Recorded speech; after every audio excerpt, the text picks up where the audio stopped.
Crónica de una muerte anunciada, Gabriel García Márquez. Crónica de una muerte anunciada es la séptima novela de Gabriel García Márquez. Se publicó en 1981 y su éxito ha sido y sigue siendo muy notable. Constituye su obra más realista pues se basa en un hecho histórico ocurrido en su tierra natal, Colombia. A este respecto dijo Márquez en una entrevista: no hay ni una sola línea en ninguno de mis libros que no tenga su origen en un hecho real y en este libro es indudable. Gabriel García Márquez vivía en una pequeña aldea de Aracataca, situada casi al pie de la Sierra de Santa Marta, en los Andes de Colombia, sobre la costa del Mar Caribe, lugar que toma de referencia para la redacción de esta obra. En Márquez la mezcla entre mito y realidad ofrece libros sorprendentes. El mito sirve como punto de partida de la realidad, porque alguna vez ha tenido que existir ese mito, de manera absolutamente natural. La misma realidad siempre está potenciada por el conjunto de unas líneas tan cargadas de una atracción que enganchan al lector a la novela desde el principio. Comienza la novela por el final, diciendo que Santiago Nassar ya está muerto, y que lo mataron los hermanos Vicario para vengar el honor deshonrado de su hermana Ángela. El relato termina precisamente en el momento en el que Santiago Nassar muere. Resumen del argumento. Crónica de una muerte anunciada versa sobre la rara historia de amor que existiera entre Bayardo San Román y Ángela Vicario y el pobre Santiago Nassar, cabeza de turco que propuso Ángela ante la inquietante pregunta de sus hermanos, de quién le había pegado. La historia ocurre en un pueblo llamado Manaure. 1 capítulo. El primer capítulo sirve para presentar a Santiago Nassar, protagonista de la historia. Aquel día Santiago se levanta sobre las 5:30 de la mañana para esperar el buque que traía de paso al obispo. Había dormido poco y mal consecuencia de la borrachera del día anterior. Despertó con dolor de cabeza, tras un rato se puso un pantalón y una camisa de lino blanco, un poco arrugada porque no tenía almidón, porque venía el obispo o si no normalmente se pone el vestido de color caqui y las botas de montar porque acude al Divino Rostro, la hacienda de ganado que había heredado de su padre y que él administraba. Santiago tenía una gran colección de armas. Él como su padre dormía con un arma escondida en la funda de la almohada. Aquel día la descargó antes de salir de casa. Normalmente en casa las tenía descargada para que nadie tuviera la tentación de disparar y ocurriera lo que pasó una vez en su casa cuando él era pequeño. Una mañana la sirvienta sacudió la almohada para quitar la funda y se le cayó la pistola al suelo y se disparó al chocar contra el suelo, y la bala atravesó el armario del cuarto, atravesó la pared de la sala, pasó con un estridente ruido por el comedor de la vecina y fue a chocar contra un santo de tamaño natural que estaba en el altar mayor de la iglesia que estaba en el otro extremo de la plaza, el cual destrozó. Aquella mañana Placida observó a su hijo desde una hamaca y pensó lo que su hijo había heredado de ella el instinto y de su difunto padre el dominio de las armas de fuego, el amor por los caballos y la maestranza de las aves de presas pero también el valor y la prudencia. Entre padre e hijo hablaban en árabe. Y al final tuvo un amargo recuerdo, su matrimonio era de conveniencia. Santiago se despidió de su madre y salió del cuarto y entró en la cocina donde estaba Victoria Guzmán, la cocinera, cocinando almuerzo. Santiago se sentó en la mesa y Divina Flor, hija de Victoria, le sirvió un tazón de café con un chorro de alcohol como todos los lunes para poder sobrellevar el día. Santiago masticó 2 aspirinas y se quedó mirando a Divina y en ese momento Victoria se giró y le ordenó que la dejara. Victoria fue seducida por Ibrahim Nassar durante su adolescencia de donde salió Divina Flor, y no quería que le ocurriera lo mismo a su hija. Victoria aún guardaba rencor a Ibrahim. La casa era un antiguo depósito de 2 pisos con paredes de tablones de madera y un techo de 2 aguas. La casa había sido construida cuando por el río aún se podía navegar. En la planta baja hay un salón que servía para todo y al fondo del salón los corrales para los animales. En la planta alta hay 2 dormitorios anchos y 5 habitaciones y construyó un balcón, en la fachada construyó 2 ventanas para que entrara luz. En la casa existen 2 puertas, la de delante que siempre se tiene cerrada salvo en ocasiones festivas y la de la parte trasera que es la de más uso. Victoria y Divina sabían perfectamente que iban a asesinar a Santiago pero ellas se callaron porque querían que lo mataran. Una vez terminado su tazón de café se levantó y se dirigió a la puerta principal, la cual le abrió Divina y no cerró el cerrojo con la esperanza que se pudiera resguardar de sus asesinos. Alguien que nunca fue identificado metió por debajo de la puerta un sobre con un papel dentro en el cual le avisaban que le iban a asesinar. El sobre no lo vio nadie. A las 6 Santiago salía de su casa camino al puerto, mientras caminaba por la plaza veía todos los desperdicios de la juerga y las botellas que se bebieron en la boda. El único lugar abierto en la plaza era una tienda de leche al lado de la iglesia donde estaban los gemelos Pedro y Pablo Vicario, que tenían 24 años, y eran difícil de distinguir. Clotilde sí que vio a Santiago cuando salió de su casa, pero se reprimió y no despertó a los gemelos. Los gemelos aún llevaban la ropa de la boda e iban con un aspecto un poco desastrado por tantas horas de juerga, y aún no se habían afeitado. Se habían dormido después de 3 horas de espera, para ellos era el primer sueño desde hacía 3 días. Se despertaron con el ruido de la bocina del buque y cuando lo vieron saltaron de la silla, pero en aquel momento Clotilde dijo dejarlo para después, aunque sea por respeto al obispo. Aunque parecía un soplo del Espíritu Santo, pero los gemelos se lo pensaron mejor. Margot me dijo que el buque no se paró, pero el obispo tuvo la decencia de saludar a la gente que estaba en el puerto. Santiago se sintió defraudado porque había contribuido con varias cargas, como leña y gallos. Después del paso del buque, Margot invitó a Santiago a desayunar en su casa y él aceptó gustosamente. Él le dijo que se cambiaba de ropa y le alcanzaba, pero ella insistió en que le acompañara ya porque el desayuno ya estaba servido.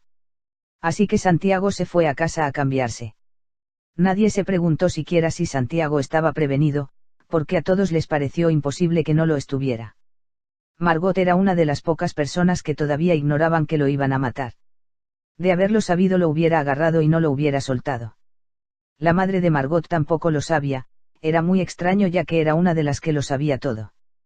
Después de un rato Margot se enteró completamente de la noticia y de un modo brutal. Ángela Vicario había sido devuelta a la casa de sus padres porque el esposo, Bayardo San Román, encontró que no era virgen. Pero la cuestión es que no se le conoció otro novio a Ángela. Margot volvió a casa rápidamente. Aquella noticia dejó perpleja a su madre, la cual salió corriendo hacia la casa de Santiago Nassar y por el camino se encontró con una vecina y le dijo: no se moleste, ya le han matado. 2 capítulo. El segundo capítulo comienza con la descripción de Bayardo San Román, un hombre que llegó al pueblo en un buque con todas sus cosas. Andaba por los 30 años. Llegó al pueblo con una chaqueta corta y un pantalón muy estrecho y con unos guantes a juego. Todo el pueblo cotilleaba sobre él e intentaba saber más de él. Una noche en el cine dio a entender que era ingeniero de trenes y hasta habló de construir uno hasta el interior. Sabía mandar mensajes por código Morse y buen nadador. Un día vio a Ángela y a su madre por la plaza y desde aquel mismo momento intentó llamar su atención. Una noche compró todos los números de la rifa, en la que ella misma estaba cantando los números, y el regalo se lo llevó a su casa. No sabía cómo, pero había averiguado que era su cumpleaños. Ángela tuvo que discutir con sus padres porque creían que su hija le había insinuado algo a Bayardo, así que sus hermanos mayores Pedro y Pablo cogieron el regalo y se llevaron a su dueño. Los gemelos no aparecieron en casa hasta el día siguiente llevando el regalo otra vez y a Bayardo para seguir la parranda. Ángela era la menor de una familia de escasos recursos, su padre Poncio Vicario era orfebre de pobres y su madre había sido profesora de escuela. Las 2 hijas mayores se casaron muy tarde. La familia Vicario se tomó en serio el compromiso de boda, pero puso una condición: que Bayardo acreditara su identidad ya que nadie lo conocía. Al cabo de unos días llegó la familia de Bayardo al pleno, en el buque de ceremonias del Congreso Nacional. Eran 4, el padre, la madre y las 2 hermanas. La madre, Alberta Simons, era una mulata grande de Curazao, el padre era el general Petronio San Román, héroe de guerras civiles. Luisa no le parecía bien que se casara ya que había seducido a la familia con sus encantos, no a Ángela. Ángela no se quería casar con Bayardo ya que sus padres junto a sus hermanas mayores le impusieron esa obligación. Al día siguiente Bayardo le preguntó a Ángela qué casa le gustaba más y le dijo la del viejo Sius, y por la noche se fue a hablar con él, pero el viejo Sius no se la vendió. 2 años más tarde el viejo se murió, pero al final se descubrió que el viejo se la vendió. La familia de Ángela quería retrasar la boda para que el obispo los casara, pero Ángela no quería ser casada por un hombre que solo cortaba las crestas de los pollos y lo demás lo tiraba a la basura. El general y su familia y las muchas gentes ilustres que vinieron con ellos trajeron tantos regalos que fue preciso restaurar un local olvidado de la planta eléctrica para exhibirlos. Al novio le regalaron un coche con su nombre grabado. A la novia le regalaron una cubertería de oro puro para 24 invitados. La familia vivía en una casa modesta con una terraza en la fachada ocupada casi por completo por macetas y un gran patio trasero con gallinas sueltas y árboles frutales y al fondo un criadero de cerdos donde los gemelos ejercían su trabajo. Al final adornaron la casa, la pintaron, los gemelos se llevaron los cerdos y pidieron permiso para tumbar las cercas de las casas contiguas para poder bailar. El único sobresalto imprevisto lo causó el novio en la mañana de la boda, pues llegó a buscar a la novia 2 horas tarde y ella se negó a vestirse hasta que no viera al novio en la casa, ya que no había percance más vergonzoso para una mujer que quedarse plantada con el vestido de novia. Santiago no deslumbró el menor cambio en su modo de ser durante la ceremonia ni la fiesta. El acto formal terminó a las 6 de la tarde cuando se despidieron los invitados de honor. El buque abandonó el puerto. Los recién casados aparecieron en su automóvil descubierto abriéndose a duras penas paso entre el tumulto. Bayardo se bajó del coche, ordenó que siguieran la fiesta a costa suya y se llevó a la esposa aterrorizada para la casa de sus sueños, la del viejo Sius. La parranda se dispersó y varios amigos como Cristo Bedoya, Luis Enrique y Santiago Nassar se fueron a la casa de María Alejandrina Cervantes, por allí pasaron muchos otros, entre otros los gemelos Vicario 5 horas antes de matarlo. Ángela Vicario había mandado a pedir una maletita de cosas personales y su madre pura también quiso mandarle una maleta con ropa de diario, así que llamó al recadero. Luego el recadero contó que había encontrado a Bayardo de pie con la camisa de seda sin abotonar y los pantalones sostenidos con tirantes elásticos.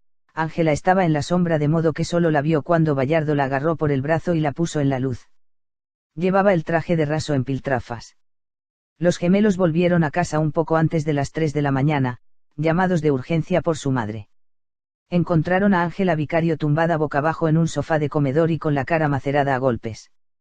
Uno de los gemelos, el más espabilado, Pedro Vicario, la levantó y la sentó en la mesa del comedor y le preguntó, temblando de rabia, quién había sido. Ella se demoró apenas el tiempo necesario para decir el nombre y el nombre fue Santiago Nassar.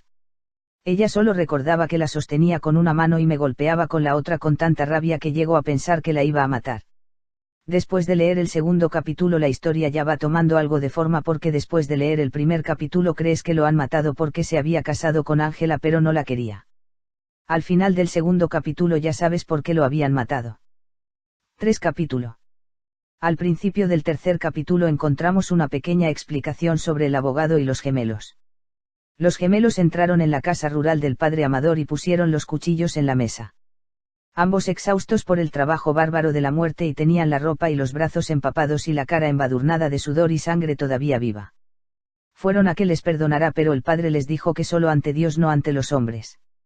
Los gemelos tuvieron que estar en la cárcel durante 3 años en espera del juicio porque no tenían dinero para pagar la fianza para la libertad condicional.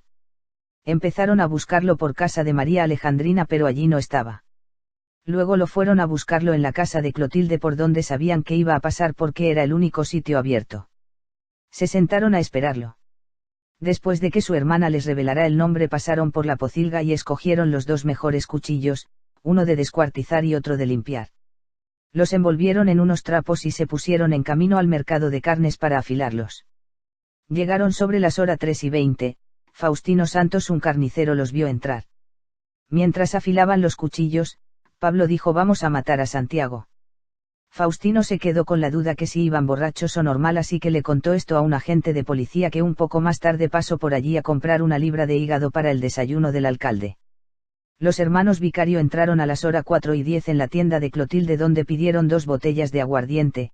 La primera se la bebieron rápidamente pero la segunda poco a poco esperando a Santiago. Los gemelos le preguntaron a Clotilde si había visto luz en la ventana del balcón que era la de Santiago y Clotilde respondió que no y por qué lo preguntaban. Los gemelos respondieron que para matarlo. Se quedó perpleja por la respuesta y fue a decírselo a su marido que estaba durmiendo y dijo que era una tontería y que estarían borrachos. El coronel se vistió con calma y mientras desayunaba un guiso de hígado cubierto de anillos de cebolla, su esposa le contó muy excitada que Bayardo había devuelto a Ángela Vicario y él se burló diciendo que pasaría si el obispo lo supiera. De camino a la plaza se encontró varias personas que le contaron las intenciones de los gemelos Vicario. Los encontró en la tienda de Clotilde, ni los interrogó, les quitó los cuchillos y les dijo que se fueran a casa a dormir. Clotilde se llevó una gran desilusión ya que creían que los iba a arrestar hasta esclarecer la verdad. Los hermanos Vicario les habían contado sus intenciones a más de 12 personas. Según la posterior declaración de Pedro, fue él quien tomó la decisión de matar a Santiago. Justamente cuando los gemelos salían de la pocilga con los nuevos cuchillos, su vecina Hortensia Baute abrió la puerta y se puso a llorar creyendo que ya lo había matado. Siempre que iban al mercado pasaban por casa de la madre de Prudencia Cotes a tomar café, pero aquella mañana lo dejaron para más tarde. Pero la madre de Prudencia, que traía unos periódicos para achuchar la lumbre, sacó unas hojas y se las dio a los gemelos para que escondieran un poco los cuchillos. Clotilde había terminado de vender la leche cuando los hermanos Vicario volvieron con otros 2 cuchillos envueltos en periódicos con las hojas oxidadas. Faustino luego declaró que fueron a afilar los cuchillos otra vez y chillando dijeron que lo iban a matar. Los gemelos se pasaron allí bastante tiempo, pero no vieron encenderse la luz de la habitación de Santiago. Antes de irse a dormir Santiago, Jaime y los demás se subieron a la casa del viudo Sius a cantarle a los recién casados. Como vieron el coche en la puerta, no se podían imaginar que allí la vida matrimonial acabó 2 horas antes. Bayardo había llevado a Ángela a casa de sus padres a pie para que el ruido del coche no lo delatara antes de tiempo.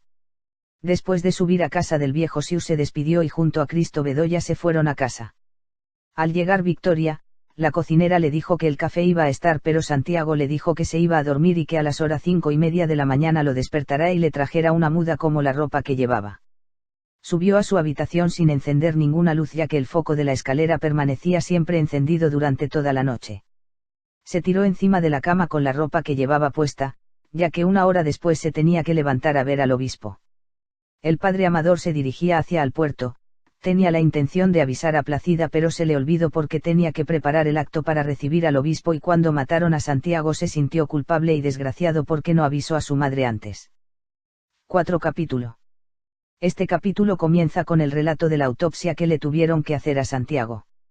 El coronel Aponte tenía una conversación telegráfica urgente con el gobernador de la provincia y este le autorizó para que empezara la investigación mientras le mandaba un juez instructor. El alcalde pensó que el cuerpo se podía mantener refrigerado, pero no encontró una nevera de tamaño humano y cuando la encontró no funcionaba. El cuerpo fue expuesto a la contemplación pública en una sala con bastantes ventiladores. Pero a media tarde las heridas empezaron a manar unas aguas de color de almíbar que atrajeron las moscas.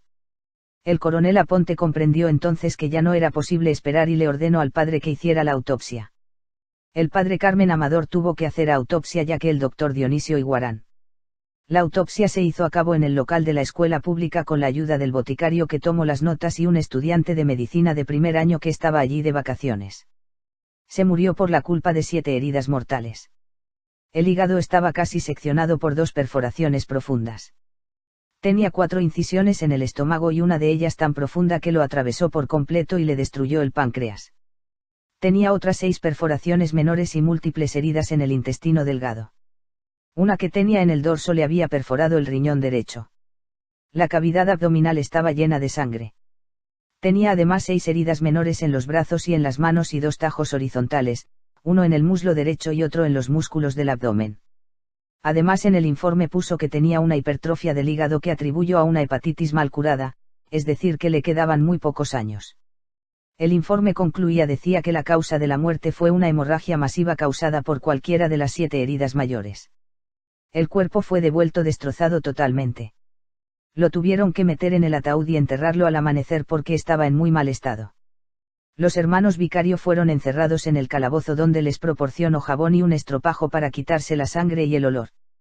Le trajeron el almuerzo pero Pedro no probó bocado, pero Pablo por su parte comió un poco de todo que le llevaron y un cuarto de hora después desató en una diarrea pestilente. Pedro estaba tan convencido que habían envenenado a su hermano que llamó al alcalde. El alcalde llevó a Pura Vicario a las 3 de la mañana para que se despidiera de sus hijos. Fue la familia al completo, hasta las hijas mayores con sus maridos. Antes de irse Pura le pidió al padre que les confesara, pero Pedro Vicario se negó y convenció a su hermano que no tenían nada de qué arrepentirse. Los gemelos fueron absueltos y se quedaron en Riohacha a solo un día de viaje de Manaure donde vivía su familia. En Riohacha estaba la cárcel. Allí fue Prudencia Cotes a casarse con Pablo, que aprendió el oficio del oro en el taller de su padre y llegó a ser un orfebre depurado. Pedro Vicario, sin amor ni empleo, se reenganchó 3 años después a las Fuerzas Armadas, mereció las insignias de sargento primero, y una mañana espléndida su patrulla se internó en territorio de guerrillas y nunca más se supo de ellos. Para la mayoría de la gente solo hubo una víctima: Bayardo San Román. Suponían que los otros protagonistas de la tragedia habían cumplido con dignidad y hasta con cierta grandeza. Durante años se le recordó como el pobre Bayardo. El alcalde se olvidó de Bayardo y cuando se acordó subió con una patrulla y lo encontró inconsciente en la cama. Estaba en el último grado de intoxicación etílica según informó el doctor. Pero a las pocas horas recobró la razón y los echó a todos de casa. El alcalde informó del episodio al general Pretonio. El general envió a su mujer con las hijas y otras 2 mujeres mayores que parecían ser sus hermanas. El coronel con ayudas bajaron a Vallardo al pueblo y se fueron en el buque. 23 años más tarde se recibió una carta de sus padres, de Vallardo, que no sabían dónde estaba y no tenían la menor idea de qué iría a hacer en un pueblo extraviado sin otro propósito aparente que el de casarse con una mujer que no había visto nunca. De Ángela Vicario se supo que se había comprado una casa de cemento con un patio muy grande. Después de 23 años había madurado y se había vuelto ingeniosa. Gabriel García Márquez intentó hablar con la madre de Ángela pero se negó totalmente ya que no quería hablar del pasado y se tuvo que conformar para escribir esta crónica. La versión más corriente, tal vez por ser la más perversa, era que Ángela estaba protegiendo a alguien a quien amaba de verdad. Le contó todo menos lo que pasó con Santiago. Un día Ángela tuvo que acompañar a su madre a un examen de la vista en el hospital de Riohacha y entraron de pasada en el hotel del puerto y Pura pidió un vaso de agua. Mientras se lo tomaba Ángela hizo un barrido con la vista del salón y allí lo encontró, lo vio pasar a su lado sin verla y lo vio salir del hotel, el corazón se le hizo trizas y cuando llegó a casa se tira en la cama a llorar durante 3 días. Se volvió loca por él, aún le quería. Al día siguiente le escribió una carta pero esperó en vano. Cansada de esperar le escribió otra carta. Después de 6 meses había escrito 6 cartas sin respuestas pero se conformó con la comprobación de que él las estaba recibiendo. Entonces Ángela descubrió que el odio y el amor son cosas recíprocas. Escribió una carta semanal durante media vida. La empleada de correos siempre iba a su casa a bordar los viernes por la tarde y de paso a recoger las cartas. Un mediodía de agosto mientras bordaba, Ángela sintió que alguien llegaba a la puerta y no tuvo que mirar porque sabía quién era. Estaba gordo y se le empezaba a caer al pelo pero era él, Vallardo San Román había vuelto. Dijo, bueno, estoy aquí. Llevaba la maleta de la ropa llena para quedarse y otra igual con casi 2000 cartas que ella le había escrito. Estaban ordenadas por sus fechas, en paquetes cosidos con cintas de colores y todas sin abrir. 5 capítulo.